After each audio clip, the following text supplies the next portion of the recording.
welcome to a solo episode of the Final Siren with Duck here from the Purple Rain. A little bit of a weird situation. Oz is at home. He's not feeling the best.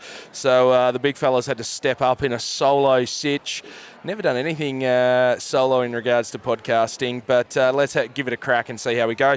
Well, the Fremantle Dockers in front of 31,000 fans have come off with a 6-point victory, 10-13-73, defeating North Melbourne 10-7-67. I don't know about you Dockers fans, but my heart rate was through the roof in that last quarter. The boys leaving it very late with obviously Dogger Jackson kicking a great goal in the congestion, and then JT's big mark right at the end.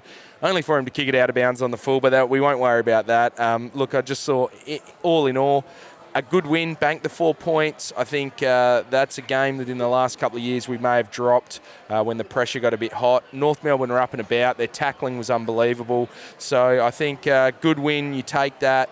You know, you take the good with the bad, and sometimes you just got to get the 4 points and take it to the bank. And given our recent history against North Melbourne, but also coming off buys where we've kind of had that dip, really good to have that win. And look, I think the win was set up by a little 5-minute burst involving Wags, where he just really inserted himself in the game, and Reid kicked a goal, Voss kicked a goal, Wags ended up kicking a goal himself. And Paddy Voss, wasn't he something tonight? Nearly kicked 4 goals, got that one recalled, but to kick 3 goals too. 11 disposals and 8 score involvements. That's what you want to see from the big fella. And the celebrations were really up and about.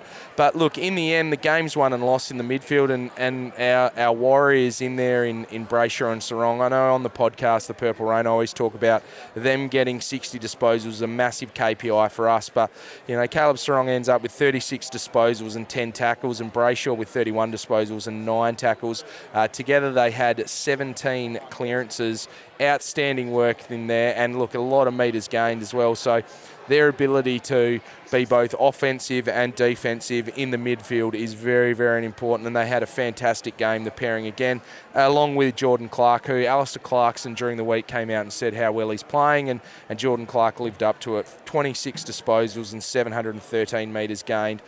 His ability to drive the ball off the halfback and getting the ball to him, and him being a part of the score train, is very, very important for the Freo Dockers. So, look, I'll be joined by a guest in a second, and we'll wrap it up from there. So, really great win for the Dockers in the end. A little bit stressful for all those fans out there, but I think more than anything, you bank the 4 points, you take it. You know, at the end of the day, all that matters is those 4 points that we collected. So, you know, we'll look back on this game and go, oh, Jesus, a couple of moments here and there, but getting wins, banking wins, very good sign for this side going forward. All righty, we're joined here by Bruce and Fred. Geez, boys, talk about a bit of a heart stopper out there. How are you feeling? How's things going? What was the general vibes just then when you came back from the change rooms? I guess we certainly made it a bit harder for ourselves, but I think we still gave ourselves every chance, and I think JL was more so pleased to see us be able to finish the last 10 minutes like we did. We've spoken a lot about, you know, in the past we might have, you know, maybe if that was last year, we might have not held the lead and let them get going kind of thing, but we're able to steady the ship and kind of get the game played on our terms and then just make it a scrap, and I feel like we've been doing really well in that part of the game, so yeah. Now, Bruce, you obviously the way you go about it what we see is you're a guy who's probably a little bit too smart to play for the Freo Dockers, mate. You do a couple of things that you're like, hey, and what's this bloke doing? So what's it like being out there as a young man who's kind of just stepped up and you've just fit right in on that half-forward role? How's that been so far? Thanks, mate.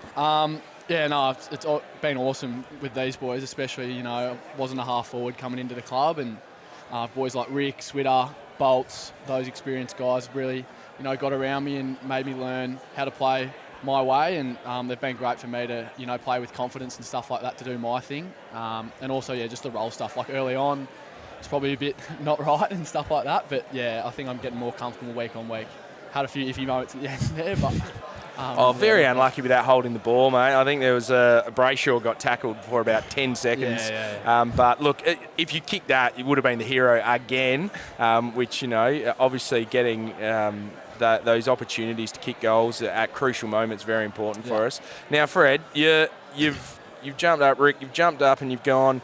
All right, I'm gonna. Is it your decision or is it the club's decision, or who makes the call for you to go loose in that last 5 minutes or so? Well, I was actually off for a couple minutes there within with 7 minutes to go, and the question, I asked the question upstairs on, because I knew I probably wouldn't have been able to get back on within a few minutes. So knowing that when I come back on, there's not much time left, do we put a sign up for the key forward and the half forward to go back behind the ball? And sometimes it's just within general play. Sometimes the message doesn't come out straight away, so you just got to kind of wait and see. And then, normally Big JT, he's the one that goes back. And then I guess I haven't played in too many games where it hasn't been anyone but Switter.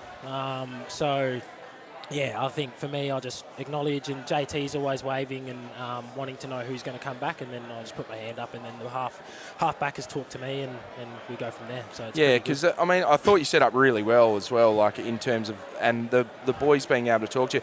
What's it like? You're back there and you're like, turn around, Banners is next year, because you used to having him next year up the forward line. And you're like, mate, well, you're lost. What's going on? Nah, it's pretty good. Banners is he's really good with his voice and his instruction, and for him to be back down there and kind of fit, to me, it seems like he's fitting seamlessly. It gives me confidence as a forward going back +1. All of them are talking to you. Clarkey, Chappie, Lukey, I could name all of them, to be honest. But, just clarity around the group, and then it helps everyone else ahead of the footy get sorted too. 100%. Now, Bruce, it seems like you've got a bit of a special relationship with Shea Bolton, the way that you guys are being able to connect with just like little tap-ons, little bits here and there. Have you, I guess you kind of pinch yourself when you're like, geez, mate, I'm playing with one of the greats here. Like, what does that develop from? Is that just you guys hanging out, or is it just like you're like, mate, he's just going to do something freaky, so I'm just going to get around it? Well, it is pretty cool. Obviously, when I first got the club, I used to be a Richmond supporter, and I used to love Shea, so locker buddies with him now. But yeah, now we're good mates. Us half forwards get along pretty well. Up to a bit of mischief with Dudley as well. So yeah, I think it just comes naturally. We've gelled a fair bit now. We've put 13 games into the season, so I think it just comes naturally. And sometimes he's in the right spot, sometimes I'm in the right spot. Sometimes it's Rick or Dudley when he's playing. I think we've got a really good connection in the half forward line. So the half forward crew, have you guys got a bit, because the high half forward and playing half forward, it's the hardest spot to play in AFL. It's the hardest spot to play in bloody local footy as well. Like, you can go games, you don't touch it, and you're just like, what the hell is this going over your head? It's hard to get into it. So have you guys got a bit of a, get together, hang out, like, boys, there's going to be some games where someone gets a lot of goals, someone doesn't, someone's touching a bit, someone's not doing anything? Yeah, well, for me, I've obviously grown up being a midfielder sort of my whole life, so I've sort of had to adjust to, playing my role and, waiting and staying in my lane and stuff like that. And sometimes it's been hard. Like, I've had a couple of games where I haven't really gone near it. But what I talk about with JG, forwards coach, Jamie Graham, is just how I can impact the game without the ball and what I can do with my pressure and stuff like that. Because that's valued so highly within the four walls, might not be outside of the four walls. So as long as I'm doing that, I feel like I'm involved in playing my role. And I'm sure it's the same with you. Because, as you said, sometimes you have your days, sometimes you don't. If you're playing with that intent and pressure to put the other team under the pump, we're happy with that as a club.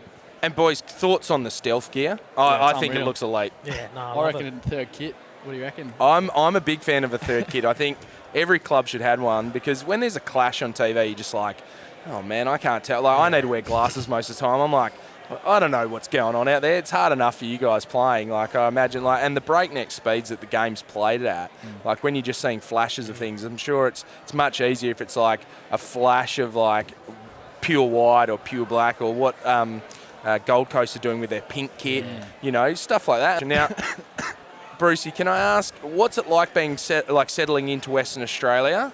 Do you live? Is it the Charlie Nichols you live with? Yeah, so I was living with Chuck. We were at a host family together. He's moved out into another host family now. My time was pretty good. I spent a lot of time with Andy. I lived with Andy when I first got over here, and he sort of, showed me where to go and showed me the routes, the hot spots and stuff like that.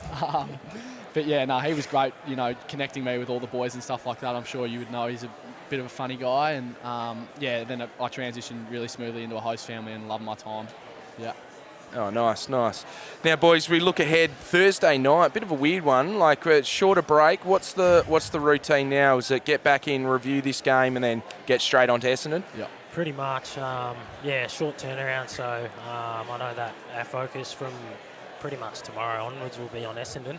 We can put the game past us and obviously come in on the Monday and review it, but I think we can take a lot of learnings out of today and implement that into our training, and then We got told what the result was with the Essendon game, but I'm sure we'll have a look at what that looked like, but also expecting, it's still a few days away, but expecting them to, want to bounce back red hot. So.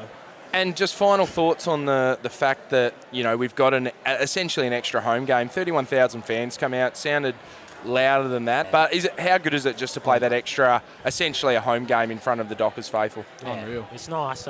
It's also good to know that we get to stay here for a month. Like, we had our bye weekend, and all the boys most of the boys got away for the 4 days before coming back into training. But to know that we're in Perth for a month of footy, keeps the routine in check, and we're able to just kind of settle and just chill out and not have to fly every second week, which is nice. Fantastic. Now, obviously, Paddy Voss had the great game. He's a bit of a spooky unit. He's taken over Tabs' mantle in that number 20. But, Bruce, you want to hear from you. Who's the weirdest guy at the club, do you think, since your limited time you've been here so far? Oh, in their own ways, you've hit the nail on the head there, but he's just weird in his own way. He's probably the most up and about bloke I've ever met, but we love that. He's a big energiser at the club. I don't know.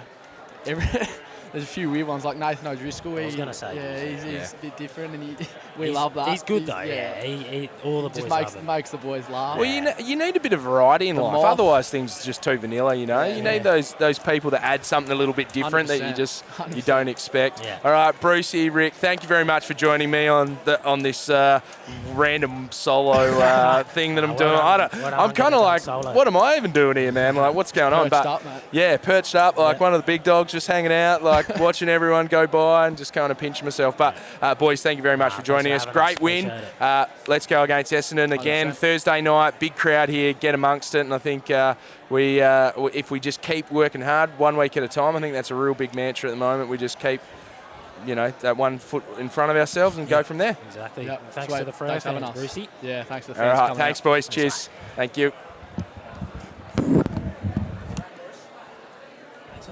Well done. All right, guys, on that note, thank you very much to Murphy, Reid, and thank you to Michael Frederick for their great work then. Look, I think we'll wrap it up there. Remember to subscribe, rate, and review wherever you are listening to this, or if you're watching it on YouTube, on Docker TV, make sure you hit that bell. Make sure you put in some comments. Really love the stealth kit. And make sure you follow us. We're at Purple Rain 95 on Facebook, Twitter, and Instagram, and at The Purple Rain 95 on YouTube and TikTok. And we do a Monday review show, so make sure you get around that as well. Thank you very much for listening, guys. Thanks for watching. Oz, get well soon. And I don't know how this solo show went. I think it was, it's really weird just looking and things. All right, thanks, guys.